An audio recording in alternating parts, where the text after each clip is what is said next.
상쾌한 아침 원주에서 출발합니다.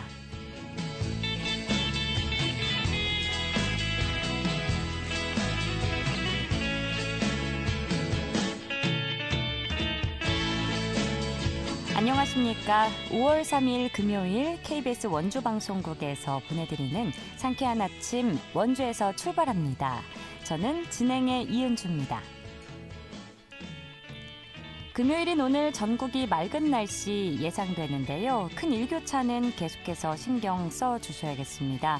대부분 지역 아침 기온 한 자릿수로 출발해 한낮에는 25도를 웃돌겠는데요. 강원 대부분 지역에 건조특보가 발효될 정도로 대기 상태는 매우 건조합니다. 산불과 화재 예방에도 여전히 주의가 필요합니다. 하지만 내일 늦은 밤부터 서쪽 지방에 구름이 많아지다가 5일 오전부터 강원 영동 지역에 비가 내리겠는데요. 어린이날을 앞두고 월요일까지 이어지는 연휴에 주말 나들이 계획 세우신 분들 많으실 텐데 비 소식 참고하셔야겠습니다. 오늘 준비한 소식입니다. 취재기자 연결해 도내 정치 이슈 점검해보고요. 원주문화재단이 가정의 달을 맞아 2024 원주 아트갤러리 어린이 사생대회를 개최하는데요. 리포터 현장에서 소개해드리겠습니다.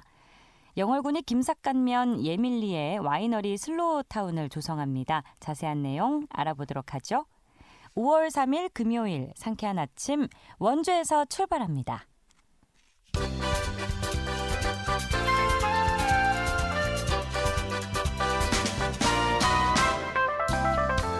오늘의 뉴스입니다. 최상병 특검법이 더불어민주당 등 야당 주도로 어제 국회 본회의를 통과했습니다. 민주당을 비롯한 야당 의원들은 이날 국회 본회의에서 최상병 특검법 표결을 진행해 재석 168명 전원 찬성으로 안건을 가결했는데요. 여당인 국민의힘 의원들은 야당의 의사 일정 변경과 단독 강행 처리에 반발하며 퇴장해 표결에 불참했습니다. 한편 전날 핵심 쟁점을 수정해 여야 합의가 이루어진 이태원 특별법은 행안위를 통과해 법사위 본회의 표결을 남겨놓고 있습니다.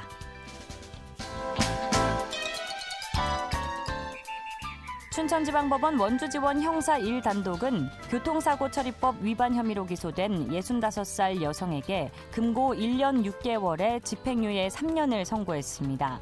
이 여성은 지난해 6월 원주시 흥원면의 한 교차로에서 차를 몰다가 노란색 신호에도 제한속도 이상으로 달려 마주오던 화물차와 부딪혔습니다. 이 사고로 어머니의 택배 일을 돕던 중학생이 숨졌습니다.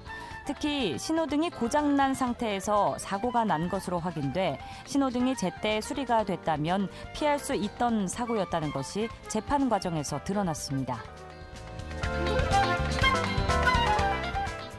평창군은 이달 21일까지 청년 내일저축계좌 신청을 받습니다. 대상은 소득 인정액 기준 중위소득 100% 이하면서 15세부터 39세 사이의 근로자입니다.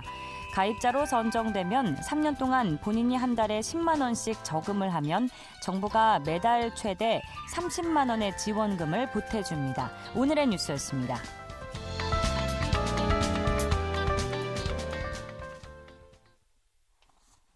상쾌한 아침 원주에서 출발합니다. 함께하고 계십니다. 취재기자 연결해 도내 정치 이슈 살펴보겠습니다. 강원 도민일보 박창현 기자 연결합니다. 박창현 기자 안녕하십니까? 네, 안녕하세요. 네, 22대 총선에서 참패한 국민의힘이 이달 말 22대 국회 개원을 앞두고 새로운 지도부 구성에 나섰죠. 당초 원내대표의 동해태백 삼척 정선 선거구에 이철규 의원이 유력하게 거론됐는데요. 당 안팎의 반대 여론에 제동이 걸렸다고 합니다. 어떤 상황인지 전해주실까요? 네, 국민의힘이 22대 총선 참패를 수습하기 위한 새 지도부 구성을 놓고요. 내용을 겪고 있습니다. 네. 당초 국민의힘 원내대표를요, 오늘 선출을 해서 29일 개원하는 22대 국회 준비에 나설 계획이었는데요. 차기 국민의힘 원내대표는요, 총선 참패로 기운 당을 수습하고 오는 22대 국회에서 192석을 차지하고 있는 거대 야권과 맞서야 하는 상황입니다. 여기에 더해서 민주당이 그 22대 국회 개원 즉시 제2법을 예고한 방송 3법이라든가 양곡관리법, 간호법 등을 두고 협상해야 할 과제가 남아있기 때문에 그 당내에서는 그 어찌 보면 그 독배라는 자주 섞이는 목소리가 팽배해지면서 그 중진들마저도 그 원내대표 출마를 결정하지 못하고 있는 분위기였습니다. 그 이런 상황에서 그 원내대표 카드로 떠오른 후보가요. 그 이번 총선에서 3선에 오른 그 동해태백 삼척정선 선거구의 이철규 의원이었습니다. 그 이 의원은 아시겠지만 그친 윤석열계의 자장이라고도 불리고 있는데요. 그런데 그 당내 중진 의원이 그 나경원 의원이라든가 윤상현 의원 이런 의원들이요. 이철규 의원에 대해서 그 단독 출마하거나 단독 당선의 모습은 당에 건강하지 못하다. 또 이 의원이 불출마 선언하는 게 본인과 대통령, 당의 미래를 위해서 좋은 것이다. 이렇게 부정적인 의견을 낸 데 의해서요. 또 같은 그 친 윤석열계로 꼽히는 배현진 의원도 이 의원의 출마 포기를 요구하고 나서서 이 의원의 대세로는 한풀 꺾인 상태입니다. 그 무엇보다도 그 당초 원내대표 선거일이 그 오늘이었습니다. 그 3일이었는데요. 이 일정이 오는 9일로 엿새 연기되면서 국민의힘 원내대표 자리는 좀 예측 불허의 상황으로 돌변한 상태입니다. 그렇군요. 그럼 이철규 의원은 어떤 반응인지 궁금합니다. 불출마를 밝혔나요? 그렇지 않고요. 그 원내대표 후보로 그 유력하게 거론된 이철규 의원은 일단 자신에 대해 불출마 압력이 거세지자 그 어제 국회에서 기자들의 질문을 받았습니다. 이 질문에 이렇게 얘기를 했는데요. 일단 그들이 막아지는 것이 아니고 한다고 해서 하는 것이 아니다. 좀 하든 안 하든 내가 결심할 부분이다. 이렇게 불편한 속내를 좀 드러냈고요. 그 이 의원은 또 그 나에게 그 원내대표에 불출마하라고 이야기한 사람은 우리 집 아내 외에는 아무도 없다. 그리고 나의 의지는 이미 진작에 확고히 서 있다. 다만 내 생각을 표현하지 않을 뿐이다. 이런 좀 묘한 여운을 남기기도 했습니다. 특히 그 이철규 의원은 전날 그 일부 매체에서요. 불출마 의사를 지도부에 전달했다는 이 보도에 대해서 제 입장과 관련된 무분별한 언론 보도를 자제해달라면서 이런 어떠한 결정도 내지 않았다. 이런 입장을요. 페이스북에 게재해서 원내대표 도전 의지가 여전히 남았음을 시사하기도 했습니다. 그 여의도 정가에서는요. 지금 그 친윤계인 이철규 의원을 둘러싼 원내대표 선출 논란에 대해서요.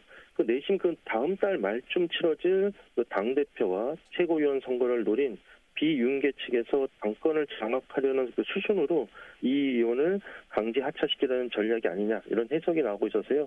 이 의원을 좀 엄호하는 친윤 쪽 이 대응도 지켜봐야 되는 상황입니다.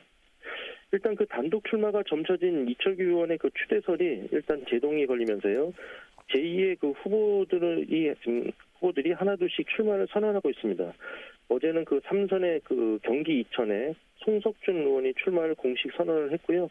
이어서 그 경남 진주의 뭐 박배출 의원이라든가 충북 충주의 그 이종배 의원 그리고 대구 달성의 추경호 의원 이런 의원들이요 뒤늦게 출마를 좀 고심하고 있는 것으로 알려졌습니다.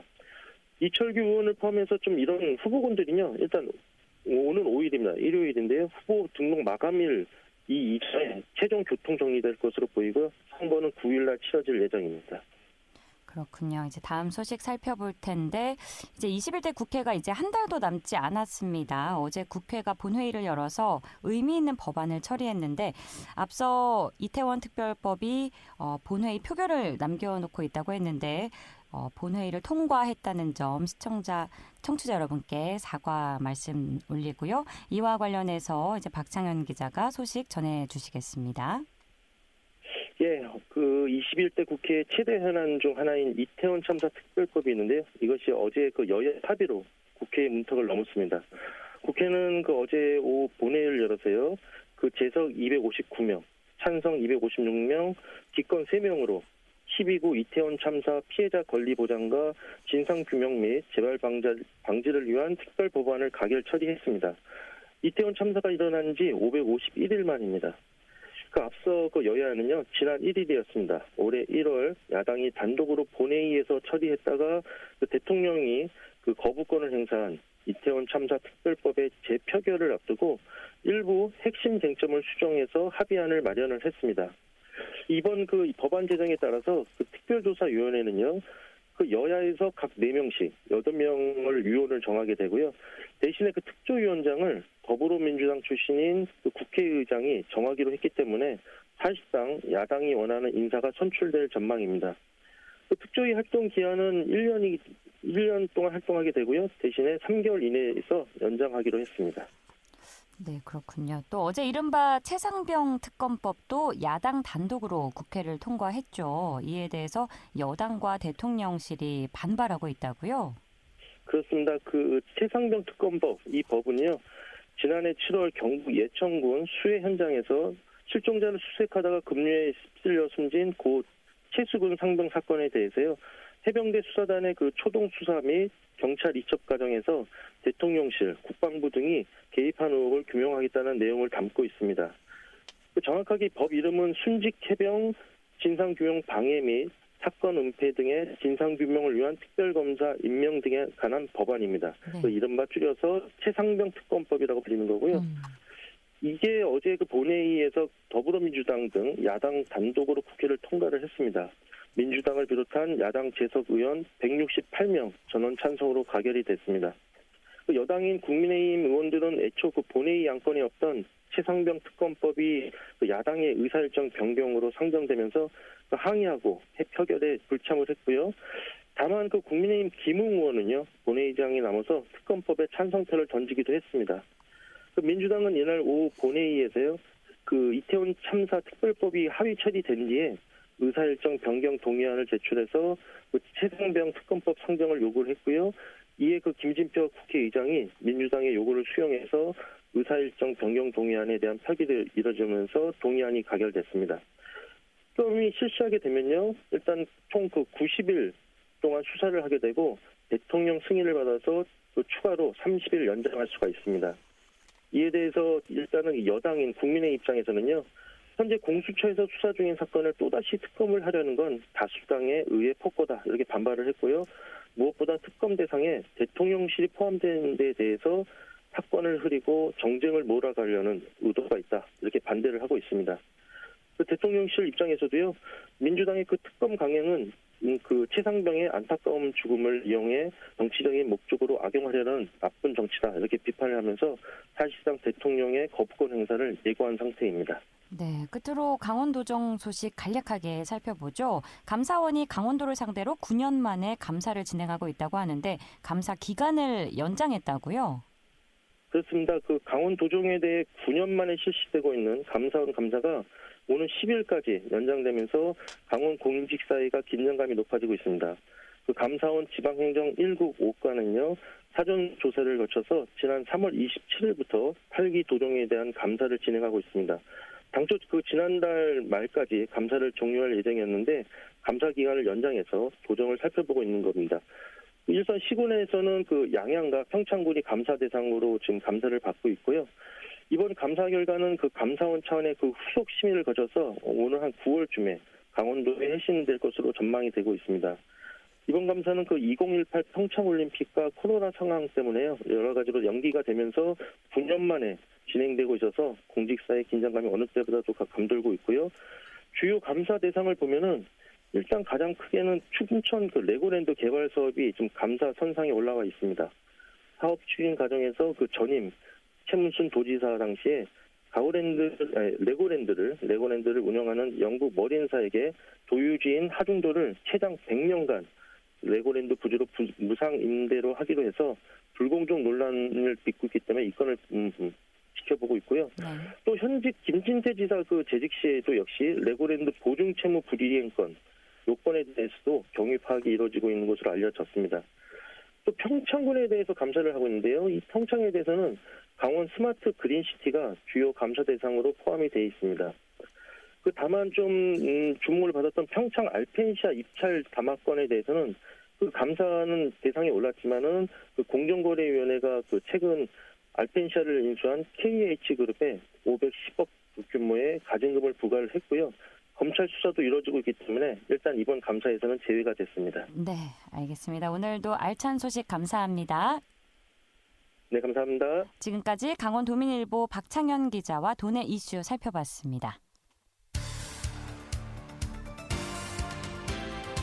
알찬 정보, 생생한 현장의 소식을 전해드립니다. 리포터 현장. 8시 47분입니다. 원주문화재단이 가정의 달을 맞아 2024 원주 아트갤러리 어린이 사생대회를 개최하는데요. 자세한 소식 박다현 리포터가 취재했습니다. 어서 오세요. 네, 안녕하세요. 네, 5월이 가정의 달인 만큼 가족과 함께 보낼 수 있는 시간이 유독 많을 것 같은데요. 네. 원주문화재단에서도 어린이 사생대회를 개최한다고요? 네, 맞습니다. 원주문화재단이 가정의 달을 맞아 2024 원주 아트갤러리 어린이 사생대회를 개최하는데요. 내일인 5월 4일 낮 12시부터 원주 여성가족공원 원주 아트갤러리에서 진행됩니다. 사생대회에 참가할 어린이들은 사전 접수를 통해 신청을 받았고요. 원주시에 주소를 둔 5세에서 10세 어린이 50명을 선착순으로 모집했습니다. 작품 주제는 당일 현장에서 발표하고 어린이들이 그림을 그린 후 제출하면 전문 심사위원들이 현장에서 바로 심사해 수상까지 함께 진행될 예정인데요. 자세한 내용 원주문화재단 김하은 담당자 이야기 들어보겠습니다. 지금 원주 아트 갤러리에서 다양한 전시와 행사가 진행되고 있는데 아이들을 위한 사업이 부족하다는 생각이 들었어요. 그래서 가정의 달 5월을 맞이해서 어떤 행사를 준비하면 좋을까 생각하다가 아이들의 그림으로 아트 갤러리를 채워보자는 생각이 들었고요. 그리고 기왕이면 아이들이 그림도 그리고 다양한 체험도 즐길 수 있는 즐거운 사생대회를 만들어 보자라는 생각이 들어서 이제 어린이 사생대회를 기획하게 되었습니다. 아이들과 함께 온 어른들에게는 동심으로 돌아갈 수 있는 마음을, 아이들에게는 상상력의 날개를 펼칠 수 있는 기회가 되는 사생대회가 되었으면 좋겠습니다. 사생대회는 5월 4일 당일 현장에서 주제를 발표하고 아이들이 그림을 그린 후 제출하면 전문 심사위원 분들께서 현장에서 바로 심사를 진행을 하시고 수상까지 함께 이루어집니다. 사생대회를 진행하는 동안 다양한 행사도 함께 진행될 예정입니다. 현장에서는 다양한 상설 프로그램도 진행한다고요? 네, 맞습니다. 사생대회와 더불어 다양한 볼거리와 즐길거리도 준비되어 있는데요. 사생대회를 제외하고 모든 체험과 공연은 별도 신청 없이 방문객 누구나 참여해 보실 수 있습니다. 행사장에선 버블쇼와 어린이 합창단, 벨라무지카의 공연이 이루어질 예정이고요. 또한 체험 행사로는 나만의 자개 책갈피 만들기, 공룡 발굴 체험, 업사이클링 체험이 있습니다. 상설 프로그램으로는 영수증에 추억을 남겨볼 수 있는 영수증 사진기와 분필 낙서 체험, 물총 사격놀이가 준비되어 있습니다. 내일 행사 이후에는 사생대회에 참가한 어린이들의 작품을 볼 수 있는 기회도 마련된다고요? 네, 대회에 참가한 어린이 작품 전체를 모아서 우리 동네 이야기, 작은 발자국, 큰 행복으로 선보일 예정인데요. 전시는 내달 7일부터 12일까지 원주 아트갤러리에서 펼쳐집니다. 전시가 끝난 뒤에는 참가 아동에게 다시 그림을 돌려줄 예정인데요. 이어서 원주문화재단 김하은 담당자 이야기 들어보시죠. 원주 아트갤러리에서 아이들이 즐겁게 뛰어놀고 그림을 그리고 함께 웃고 떠들며 가족과 즐거운 시간을 쌓아갔으면 좋겠습니다. 이번 사생대회를 계기로 많은 원주 시민분들께서 원주 아트갤러리를 방문해 주시고 이 장소를 기억해 주시고 사랑해 주셨으면 좋겠습니다. 특히나 우리 동네의 작은 문화쉼터로 기억해 주셨으면 좋겠습니다. 앞으로 이어질 전시는 사생대회 바로 다음 주인 5월 7일 화요일부터 5월 12일 일요일까지 짧게 열리는 전시인데요. 어린이 사생대회에 나온 출품작들을 모두 만나볼 수 있는 우리 동네 이야기, 작은 발자국, 큰 행복이 원주 아트갤러리에서 진행될 예정입니다. 아이들의 행복한 순간과 소중한 작품들이 한 곳에 모인 전시가 될 것 같습니다. 다가올 하반기에는 지금보다 더욱 새롭고 다채로운 전시, 그리고 행사로 원주 시민분들을 만나기 위해 노력 중이니까요. 많은 기대와 관심, 방문을 부탁드립니다.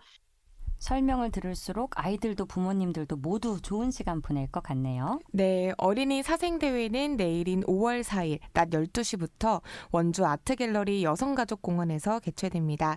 대회 외에도 다양한 프로그램들 준비되어 있으니까요. 신청 못하셨더라도 아이들과 함께 오셔서 즐거운 시간 보내보시기 바랍니다. 네, 잘 들었습니다. 박다현 리포터였습니다. 네, 감사합니다.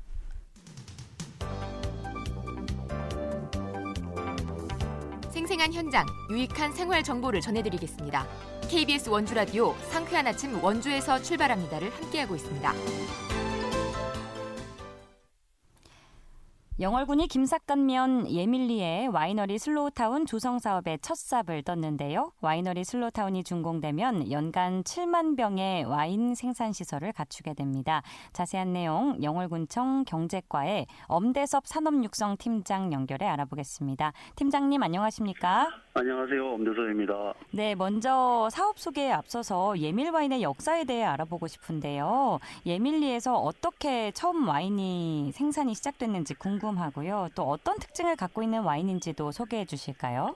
네, 알겠습니다. 김삿갓면은 석회질이 풍부한 토양으로 배수가 잘 되고요. 미네랄 성분이 풍부해 포도 생산에 유리하지만 포도는 저장성이 용이하지 않고 사계절 가공 생산이 어려워 포도를 활용할 대체산을 육성하기 위해 2015년 생산을 시작하였습니다. 특히 김삿갓면 예밀리 지역에서 생산되는 포도는 폴리페놀 함량과 당도가 높아 높은 캠베럴리 종으로 친환경 농법으로 재배되어 품질과 맛이 좋은 것으로 유명합니다. 그렇군요. 이 착공에 들어간 와이너리 슬로우타운의 규모는 어느 정도인지 궁금하고요. 또 어떤 시설들을 갖추게 되는지도 알려주시죠. 네, 현재 공사 중인 와이너리 슬로우타운은 지하 1층, 지상 2층, 연면적 약 730평 규모입니다. 연 7만 병의 와인 생산 시설 그리고 저장고, 시음실, 컨벤션 기능이 다목적실, 게스트하우스 등이 조성될 예정입니다. 그렇군요. 이 와이너리 슬로타운 조성 사업으로 예밀 와인이라는 이 마을 특화 자원이 더욱 고부가 가치화되길 기대해보게 되는데요. 단순히 생산 시설뿐 아니라 마을 전체를 와인 빌리지로 만들어서 투어와 체험 프로그램을 만들고 또 게스트하우스도 운영하실 계획이라고요? 네, 그렇습니다. 기본적으로 예밀리는 주민들의 생활 공간입니다. 이 생활 공간이 6차 산업의 기반이 돼서 포도의 생산, 수확, 와인 생산 판매, 체험, 숙박이 이루어지는 곳으로 부가가치의 향상 및 지속 가능한 정체성을 확보하고자 하고 있습니다. 또한 와인 마을의 새로운 문화를 형성하고자 주민들과 머리를 맞대어 와인 복합 문화 마을 예밀 와인 팜 빌리지라는 비전을 수립하였습니다. 와이너리 슬로타운과 함께 인근에 있는 고씨굴이나 김삿갓 유적지와 같은 기존 그 영월군의 관광자원과 연계하실 계획도 있다고 들었는데 이 부분도 설명해 주시죠. 네, 맞습니다. 김삿갓면은 영월 남부 관광 거점 지역으로 다양한 관광 자원을 구비하고 있는데요. 와이너리 슬로타운은 이러한 김삿갓면 관광의 중심으로 말씀해 주신 고씨동굴, 문탕고도와 연계하여 다양한 여행 체험 프로그램을 개발할 계획인데요. 특히 운탕고도 2길은 와이너리 슬로우타운을 경유하는 걷는 길 코스로 시너지가 배가 될 것으로 생각이 되고 있습니다. 네, 시너지가 배가 되길 기대하겠습니다. 네, 감사합니다. 네, 최근에 주류 시장의 트렌드인 증류주 시장을 공략하기 위한 생산 시설도 마련하실 계획이라고요? 네, 증류주가 주류 시장의 트렌드로 자리 잡으면서 부가가치를 높이기 위한 증류주 생산 시설도 마련하게 됩니다. 국내에는 포도를 활용한 증류주는 아직 없는 것으로 알고 있는데요. 네. 저희 영월에서는 예밀리 포도 증류주를 시험 생산에 성공하였고요. 생산 시설에 차질이 없도록 현재 준비 중에 있습니다. 와이너리 슬로타운 공사 언제까지 진행될 것 같나요? 현재 상황은? 지난 2023년 12월에 행정적인 착공을 시작을 했고요. 본착공은 얼마 전에 시작이 되었으면서 공사는 25년 8월 준공될 예정이고요. 첫 포도주는 주민들과 합의하여서 25년 10월 와이너리 슬로타운 와이너리에서 포도 축제와 함께 포도주를 담글 예정입니다. 그렇군요. 이 와이너리 슬로타운 조성으로 기대되는 일자리 창출과 지역 경제 활성화 수준 어느 정도로 보고 계신가요? 먼저 와인 산업 성장을 통한 안정적인 농가 소득을 기대해 볼 수가 있는데요. 네. 특히 증류주 생산으로 포도 소비량이 확대될 것이고요. 사과 등 다른 작물로 확대도 가능합니다. 이는 농촌 지역의 생산, 소비, 소득의 선순환을 이루어 지역 경제의 순기능으로 작용할 것입니다. 알겠습니다. 그리고 영월의 엘리스와 슬로시티 자원과의 연계를 통한 새로운 관광 거점으로 조성될 것으로 방문객의 체류 시간을 늘리고 새로운 일자리 창출을 기대해 볼 수 있을 것입니다. 끝으로 좀 많이들 앞으로 관심 갖고 와주시라고 더 못다한 말씀 있으시면 해주시길 부탁드리겠습니다. 네. 지금 와이너리는 대한민국의 최초의 외국풍에 가장 가까운 와이너리로 저희가 조성을 하고 있거든요. 네. 그 특징에 맞게 여러 가지 상품들을 개발하고 준비할 테니 내년에 준공이 되면 또 많은 홍보가 이루어질 겁니다. 그러면 여러분들께서 많이 참석해 주시고 방문해 주시면 정말 감사하겠습니다. 네, 저도 영월에 놀러 가야겠네요. 오늘 네. 말씀 여기까지 듣겠습니다. 감사합니다. 네, 감사합니다. 지금까지 영월군청 경제과의 엄대섭 산업육성팀장과 이야기 나눴습니다. 5월 3일 금요일에 전해드린 상쾌한 아침 원주에서 출발합니다. 오늘 순서는 여기까지입니다. 어린이날 연휴 즐겁게 보내시고요. 저는 다음 주 월요일 아침 8시 30분에 변함없이 여러분과 함께하겠습니다. 진행의 이은주였습니다. 고맙습니다.